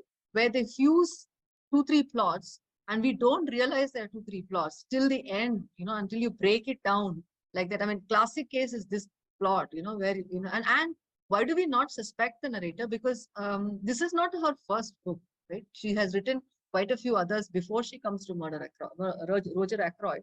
And in all those others, we have this very trustworthy, reliable Captain Hastings, who is Poirot's friend, who is his ally, who also investigates with Poirot and he, I mean, it's literally a duplication of the Sherlock Holmes Watson pair. So when you come to this book and you suddenly have another man who is also narrating, and within the book also, Christie is very smart. She lays these clever clues where we are comparing Hastings with Dr. Shepard. Poirot says that himself. My friend Hastings also did a wrong investment, and now he's in Argentina somewhere. Shepard has also done a similar investment and has lost money. Poirot himself draws that comparison for us. So we don't think it is ever Shepard, right? So it's a clever subconscious trick that Christie does, because we have replaced him. He's the surrogate of Hastings, the literary surrogate of Watson, and Watson never kills. That's a trick. So it's actually a tricky book. It's more a clever book than a brilliant book. I think that's what is the thing about the thriller book. And I always go back and see, how did she do this? And this particular book, I've gone back several times and discovered that, what, we were the fool. She was not cheating us at all. She was actually telling us everything. We didn't catch on. And I think many people feel that readers are cheated, but I think it's the brilliance of the author. Correct. Rather than because we generally, to my knowledge, all the books of Agatha Christie, right from the first page, we know that we suspect each one, and when, we know that that person is there, but till the end we have another person coming in. But at the finally, we feel that this is the guy we already felt that. Yeah. She makes a completely another kind of a subversive reversal in Murder in the Orient Express. No? Right. I don't want to do the reveal, but that's another brilliant ending as well, where we are suspecting everyone and then comes the end. Right? Yeah. So she does that often. Yeah. Thank you. Thank you, sir. On the question of show, don't tell, that Soumya asked, take it as a guideline, but not as a rule set in stone. Yeah. Don't overuse it. One tip is tell the past, show the present. I mean, just kind of, if you want to show each thing in the past also, then you'll triple your word count or double. So if it is a backstory or something that you happened in the past, just tell it and come back to the present, and then you start showing. So that's one thing that I try to, as a unwritten rule I follow. Then after Arun sir, Fiza, you're a big fan of Agatha Christie, right? I am a big fan of thriller narratives. I mean, No, Fiza is one of the members here. She's okay. the group. I'm asking her. Okay. Okay. Right. So yeah. That's right. I'm a huge fan. So who else has any questions or queries? Mrudal, Dhruva, Aditi, I'm sure you have something to. Hari sir. No, Hari Yes. sir. I have no questions as such, but I just want to express my appreciation for bringing out the finer difference between plot and narrative. Of course, for as a reader, style of narration and all these things succeeds. I mean, not precedes the process of reading, because when we read, we are into the flow. We just it is for the reviewers or the Nobel or Booker authorities to find out what are the techniques used. And even for a writer also, I think it is actually succeeds these techniques. When he writes just automatically writes, and later he understands that, oh, okay, this was that's what probably that happens. I'm not quite sure about it. But Hari But sir, anyway, these kind of narrative techniques and trying to be a clever narration must have been overdone in Malayalam literature, right? They must have played havoc and experiments in Malayalam, no? yeah, it's happening, and I think it gets easily outdated also. No, when when you follow a writer and try to follow his footsteps of some certain style of narration, no? And it is happening, and especially in short stories and all, but it's easily get outdated because the readers get tired of it, because it is the flow. In fact, it's not the style of which way you tell the story or which technique you use. That is not actually it might be, but it's not the real element in a story or in a fiction. That's what I feel. But it was a good, interesting. Actually, so many things. I read the book guide, and after listening, ma'am, Want to read again? I also. I just want to Me go too. back again. I also. I want to reread. I saw Devanand's movie. I read Guide when I was a kid and all. I have to reread it now, particularly after today's session. And also want to check out Pale. What is that? Pale View Pale View also. of the Hills. Pale Yeah. View also. Right. So So it was thank you, very, Hari. very good. Thank you, ma'am. Thank you Yeah. very much. Actually, I have learned a lot from her. The way she was explaining the whole thing about narration and the plot. I just want to ask her one thing, like when we are because has been into research for the last 9 years, as you have introduced her. So I just want to ask her what we have to do when we are finding out narrative elements in a text via textual analysis. What are the things that we need to consider in? It depends on the text. Can you give me an example of a text, and I will tell you. I am taking a lit RPG text, that is literary role-playing games. Okay. And I just want, actually, I was writing my synopsis on post-humanism, but it's just the thing with the department that they do not want us to go ahead with any more research synopsis on post-humanism. The ultimatum that I have gotten from that I should draw, I should focus on the poetics and the aesthetics of lit RPG novels. So it is a kind of textual analysis, like how I can look into the artistic and aesthetic elements. And when it comes to the textual analysis, I have to be very much observant about the narrative elements, about the linguistic style, game mechanics, ludic elements. And I think this all will be evaluated with the help of textual analysis.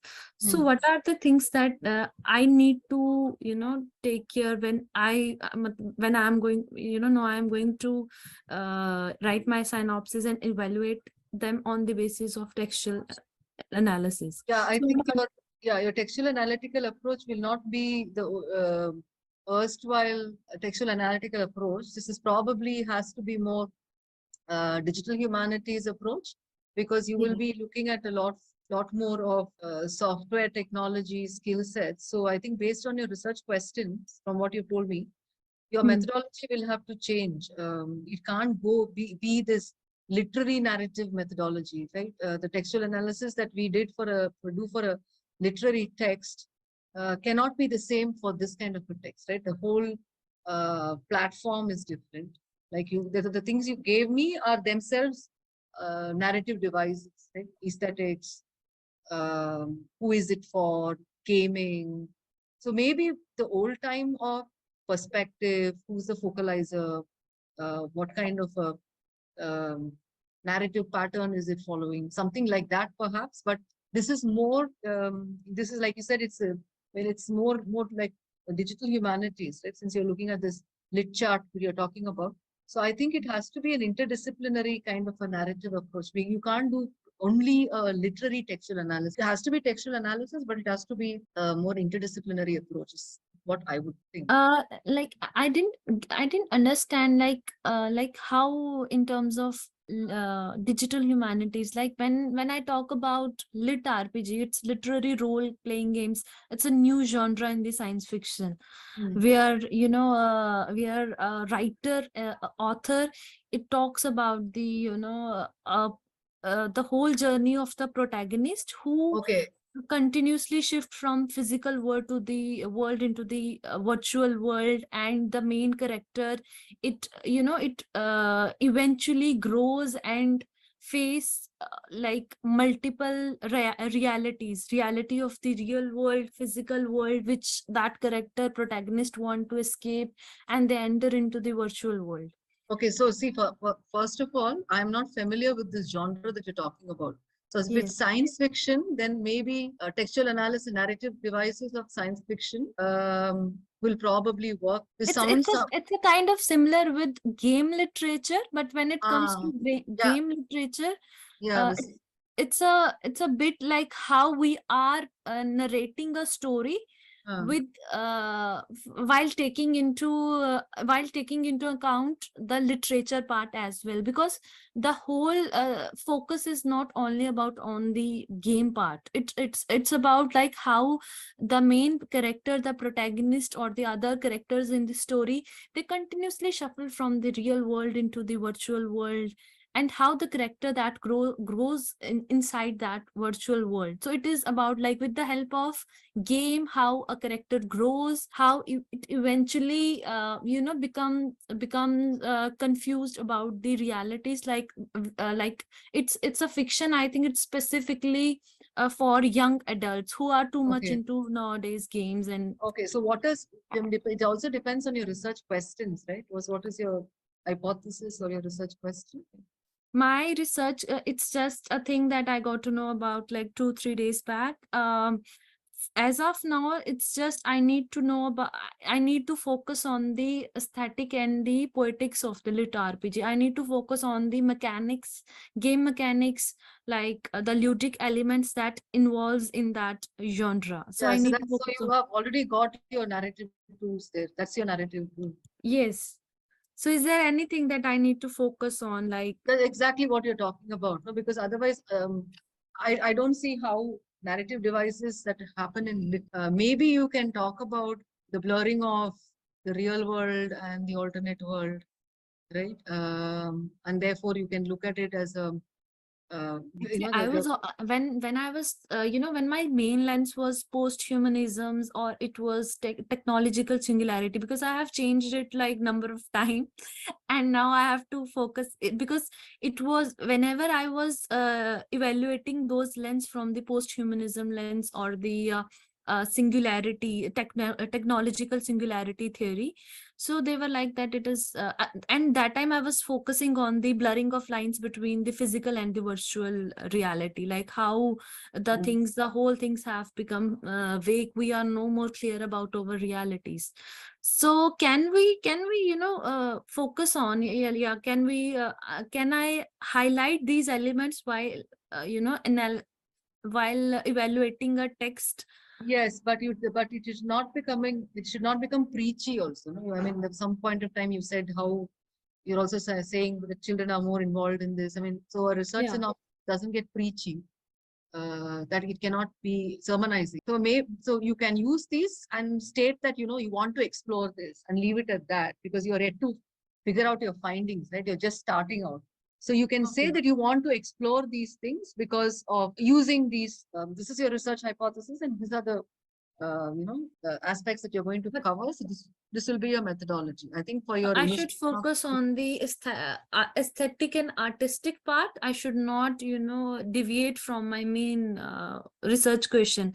Like I Correct. cannot, while discussing about the narrative elements or other elements, I should not be focusing on the preaching part, like how the relationship between the technology and the humans, it's getting blurred. I should avoid, I can talk about it, but not in length.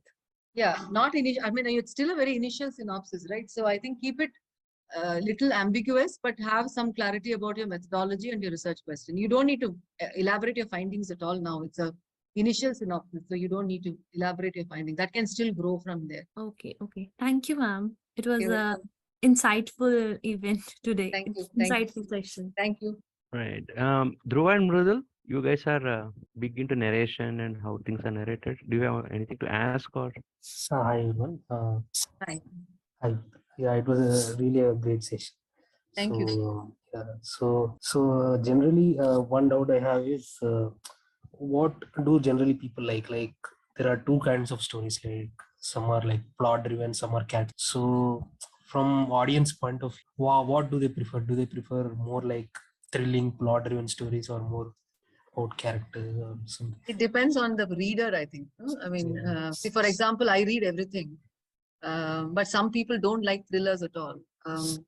So then there are people who like I have a friend, my literary mentor, who keeps shouting at me, "Why do you read all this, thriller stuff?" I say, because I'm always reading serious stuff. So let me read something which is fast paced, and I don't need to use my brains too much. But when you have a character based, it definitely there is going to be depth. There is going to be four-dimensionality. Thriller-based books, nobody is going to remember it after you finish it. Okay, you found out who did it, keep it aside. Right? But there are also, having said that, there are also thriller narratives where it are based on character. There is this book called The Silent Patient. It's again Alexander Michaelides or something like that. He's half Greek. So that's a very good book, which again, you can explore plot and narrative in that. Recent book. It's I on think the it list entirely of depends on the reader, I think, interest of the reader, what kind of books you like. that book is on the list of our club reads this year. Okay, that's a nice one. Nice. Right. So Dhruva, have you heard character is king? Sorry, character is king. Character is king. Yeah. I heard. Then why this question? No. I understand, but there is a sense of euphoria about the plot-driven stories. Right. The people like it. Even from a writing point of view, you're a budding You're a budding writer. I can understand your, you have a lot of choices. You're not even 30 years of age. My sense of this is you want to make money, go plot driven. You want to be remembered in history, go character driven. In your career, write both. Mrudal is a deep intellectual reader, writer, literary guy. Mrudal, you there? So Aditi, you're a HydRAW Aditi or somebody else? If people don't have any other questions, last word to Swapnil to sum it up or ask a question also. Once more checking about Mrudal and Aditi. Do you want to ask or interact with Preeta about today's topic? So the word I use more, I hear more frequently, narration and not narrative, Preeta. Sorry? Narration. Yeah. In fiction, at least that's the word that writing books or help books talk about, narration and not narrative. Narration right? is the telling. Right. Narrative is how you're going to tell. So yeah, these are all right. Won't be synonyms, but it's all interconnected. The narration, how is the telling? Narrative is the device you're going to use for the telling. His narration, when you used to say the word narration, his narration was like that, but the other narration use. So narrative, we say when we want to say first person narrative, third person narrative. Narration is the telling itself. Right.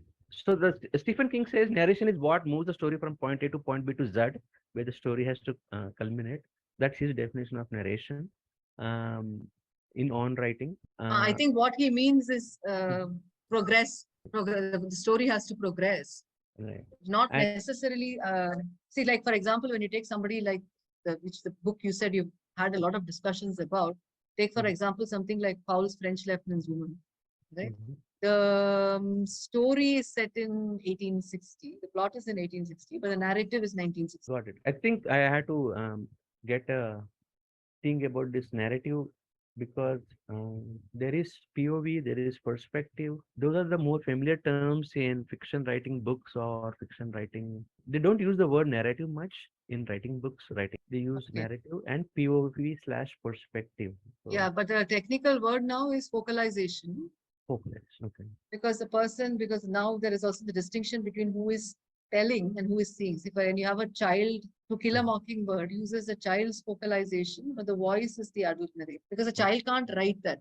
So that's the final distinction that I think this all comes with narrative theory. So when you do a writing workshop, I don't think they engage with narrative theory yet, Not much. which is good. And as a matter of fact, I would say, because you're not clouding your head with too much theory. Right? The other thing, one question I had is that about the pale view and a pale view and the heading showed locating the amygdala, which is the Yeah. memory, which is Yeah, the amygdala, area as I said, yeah, it's the site of stores traumatic traumatic memory. memory. So within the book, is it actually used like that, or you just use it as an I have symbol? used it. I have used it. The book doesn't say anything. Oh, okay, only the character flips in the narration and doesn't remember some things and all. Yeah, you figure out that there's something wrong with her when she makes those very marginal slips. And that's typical Ishiguro. If you've read other Ishiguro, he does this again in When We Were Orphans. There's a book called When We Were Orphans. Remains of the Day also. You understand that something wrong with the Stephens, with the way he's narrating.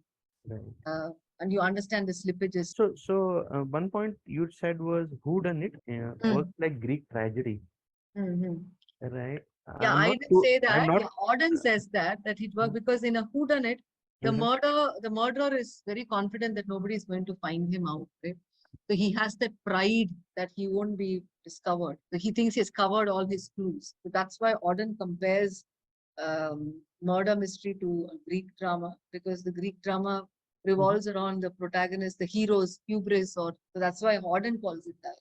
And Dr. Shepard has that hubris. He believes that Poirot can't find out that he is the murderer. He feels he's covered the tracks. So this is very specific to Agatha Christie's book, is it? Not generally for all thrillers. No, This Auden says that in general. in general, okay. Yeah, I can share that article with you. It's called Some Vicarage. He says. A very nice article on, I think he talks in specifically about this particular period of crime fiction called the Golden Age crime fiction between the two wars. Christie is one of those writers, but I think he talks about detective fiction itself in that. I'll read the article then. Then what else did I have in my points was counter narrative is something I heard you saying with respect to guide. Yeah, that was in Rush. Yeah, so in Guide, counter narrative of when we normally say counter narrative when we're talking about narratives which are against Western form. See, that's a kind of a post-colonial term. Or any narrative which goes against a majoritarian or a mainstream, not majority, mainstream narrative. So this book, it's a counter narrative to the Western Bildungsroman, because there you see a character growing up. This one, this is not an intended Bildungsroman at all. And all the stages of his growth are not voluntary, right? He does it because he has to go through that. Also, it parodies the Spanish form called the picaresque novel, also called the rogue novel, because in this, the Swamiji is the rogue, Raju is the rogue. Yeah, sure. I think there's some other things that I'll try to pick up and dive deeper, and also say maybe set some selections for the club to read upon, follow through.